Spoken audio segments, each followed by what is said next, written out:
Assalamualaikum warahmatullahi wabarakatuh. Yang saya hormati Bapak Dr. M. Arfan Muammar MPDI selaku dosen pengampu mata kuliah Sejarah Pendidikan Islam Masa Klasik dan Modern. Yang saya banggakan teman-teman program Pascasarjana, program studi Pendidikan Islam Universitas Muhammadiyah Surabaya. Pada kesempatan kali ini, saya akan menyampaikan sedikit ulasan mengenai pendidikan tinggi di dunia Islam, kasus Universitas Al-Azhar. Baik, dalam kesempatan ini, isi konten yang akan saya sampaikan yaitu yang pertama mengenai sejarah berdirinya Universitas Al-Azhar, yang kedua mengenai sistem pendidikan pada Lembaga Pendidikan Tinggi Al-Azhar, dan yang terakhir tokoh-tokoh pendidikan pada masa Daulah Fatimiyah dan pengaruhnya terhadap dunia Islam. Kenapa saya mengambil tokoh-tokoh pendidikan pada masa Daulah Fatimiyah? Karena awal mula berdirinya Universitas Al-Azhar ini adalah ketika masa dinasti Fatimiyah, sehingga saya mengambil tokoh-tokoh pendidikan pada masa daulah tersebut, pada masa dinasti tersebut, yang sehingga berpengaruh pada pendidikan di dunia Islam. Yang pertama yang akan saya bahas yakni sejarah berdirinya Universitas Al-Azhar. Dinasti Fatimiyah, awal mula akan sedikit saya jelaskan mengenai dinasti Fatimiyah. Dinasti Fatimiyah adalah dinasti yang berkuasa di Mesir, Maroko, dan wilayah Afrika Utara, mulai pada tahun 909 Masehi sampai pada tahun 1171 Masehi. Dinasti Fatimiyah ini menjadi dinasti tandingan dinasti Abbasiyah yang berada di Baghdad pada saat itu. Dia dapat menundukkan kabilah-kabilah Arab. Adapun cita-cita terbesar yang menjadi impian daulah atau dinasti Fatimiyah yakni dapat menaklukkan Mesir.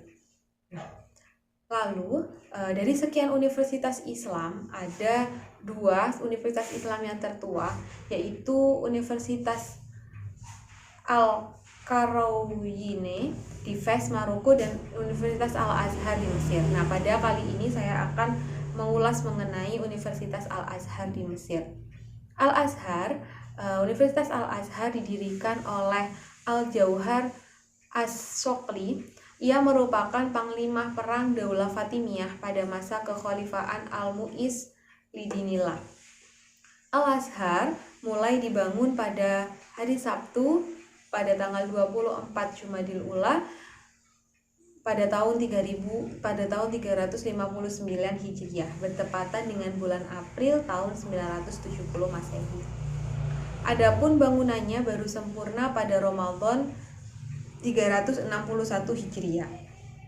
Tujuan didirikannya Masjid Al-Azhar ini adalah sebagai simbol kedaulatan dan mimbar untuk berdakwah serta menyebarkan paham-paham Syiah yang menjadi ideologi kekhalifahan tersebut. Dan masjid ini mulai dibuka untuk digunakan sholat Jumat pada tanggal 7 Ramadan 361 Hijriah. Halaqah ilmiah pada masjid tersebut dimulai pada tahun 365 Hijriah. Jadi 4 tahun setelah masjid itu dibuka untuk sholat Jumat. Selanjutnya, nama Masjid Al-Azhar ini dinisbatkan pada putri Nabi Muhammad SAW, yakni Fatimah Az-Zahra. Pada mulanya, Masjid Al-Azhar dinamakan sebagai Masjid Al-Qahirah, seperti ibu kota negara Mesir yaitu Kairo. Baru setelah 26 bulan, Al-Azhar dibuka secara umum, tepatnya pada Ramadan 361 Hijriah tadi, untuk diawali dengan sholat Jumat dan diawali kuliah agama perdana oleh Al-Qadhi Abu Hasan Al-Qayrawani pada masa pemerintahan Malik Al-Nasir. Setelah sempurna pembangunan masjid tersebut dan Sultan Al-Mu'izz pun sudah memindahkan ibu kota kerajaan dari Tunisia ke Mesir, maka Sultan pun mulai memfokuskan diri untuk membangun keilmuan pada masa dinastinya, pada masa Daulah Fatimiyah dan peradaban. Ia pun memutuskan hubungannya dengan Daulah Abbasiyah yang sedang melemah. sehingga dia memperkuat Daulah Fatimiyah dengan memfokuskan diri untuk membangun keilmuan dan peradaban pada masanya. Selanjutnya, setelah kita tahu sejarah berdirinya Al-Azhar, sekarang kita akan membahas mengenai sistem pendidikan pada lembaga pendidikan tinggi Al-Azhar. Nah, pada sistem pendidikan pada Al-Azhar sendiri ada bagaimana tujuan dari Al-Azhar, bagaimana kurikulumnya, bagaimana sarana prasarana. Yang pertama, mengenai tujuan Al-Azhar. Nah, Universitas Al-Azhar ini pada masa dinasti Fatimiyah merupakan lembaga pendidikan yang menjadi corong dan alat untuk propaganda kekuasaan kekhalifahan sekaligus sebagai alat penyebaran doktrin Syiah.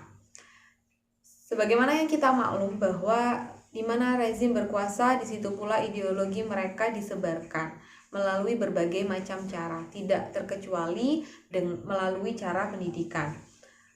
Nah, untuk tujuan dari Universitas Al-Azhar ini tercatat ada 5 tujuan. Yang pertama, mengemukakan kebenaran dan pengaruh turos atau peradaban Islam terhadap kemajuan umat manusia dan jaminannya terhadap kebahagiaan di dunia dan akhirat. Yang kedua, memberikan perhatian penuh terhadap peradaban ilmu, pemikiran, dan kerohanian bangsa Arab Islam. Selanjutnya yang ketiga, menyuplai dunia Islam dengan ulama-ulama aktif yang beriman, percaya terhadap diri sendiri, mempunyai keteguhan mental dan ilmu yang mendalam tentang akidah, syariah, dan bahasa Al-Quran.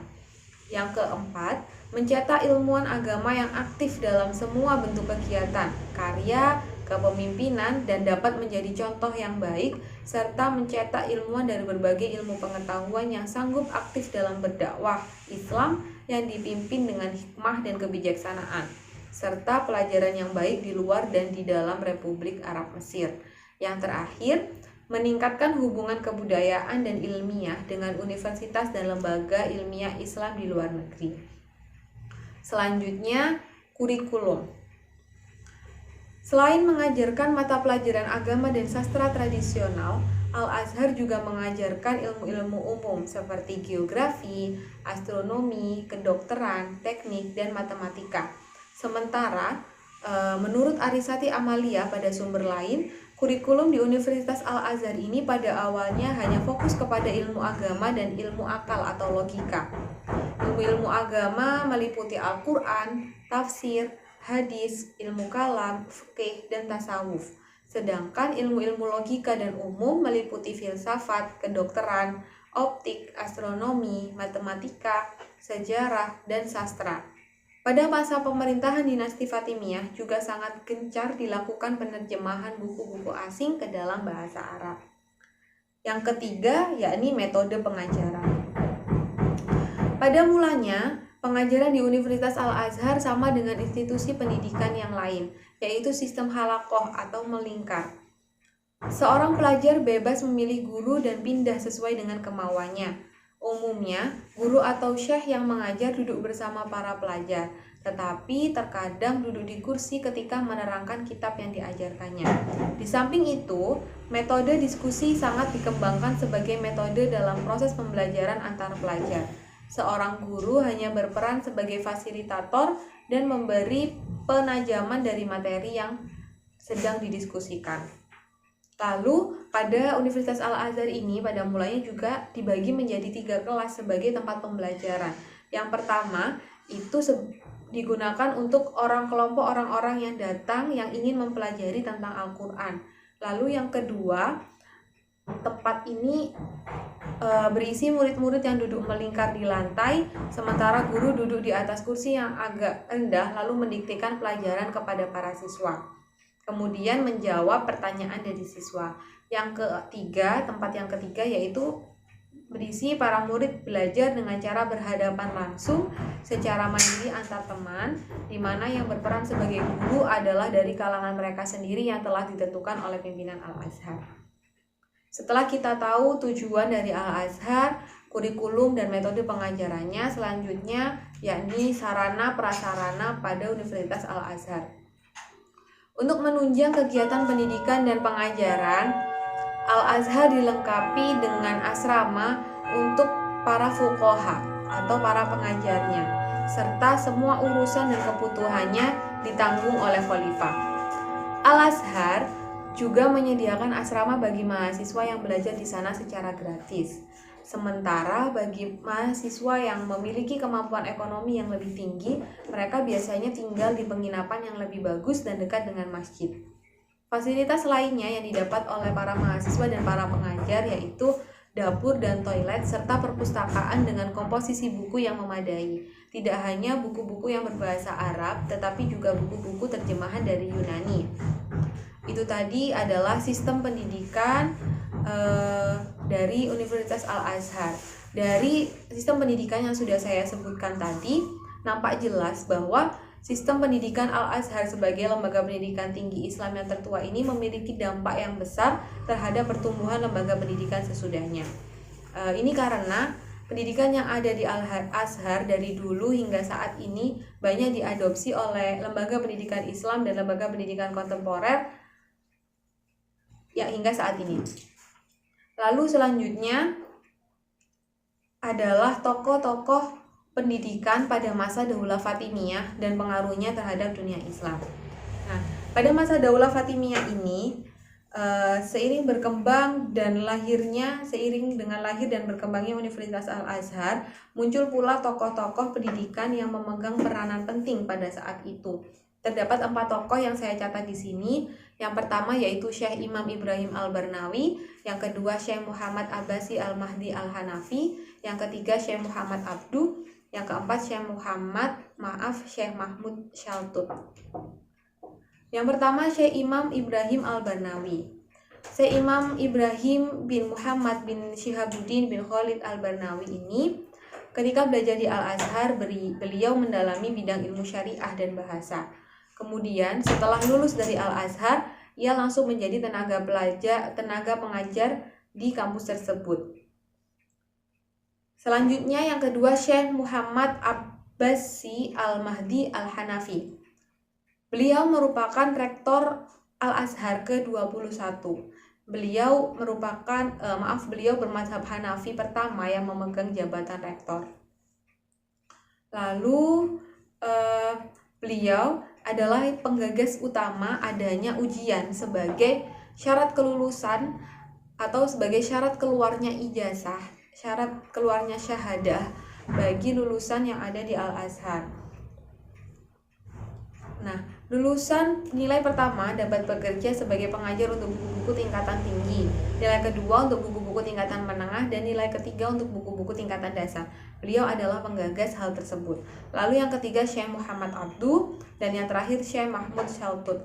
Syekh Mahmud Shaltut ini merupakan rektor Al-Azhar ke-41 yang membentuk organisasi untuk mengatur pemeliharaan Al-Quran dan membentuk fakultas-fakultas baru yang ada di Al-Azhar. Antara lain ada fakultas kedokteran, fakultas pertanian, dan fakultas teknik.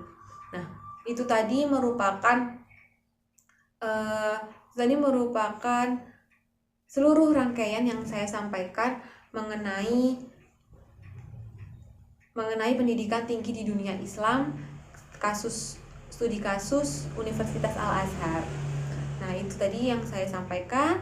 Terima kasih atas perhatiannya. Mohon maaf apabila ada kesalahan kata, kesalahan ucapan yang saya sampaikan dalam presentasi kali ini. Terima kasih. Wassalamualaikum warahmatullahi wabarakatuh.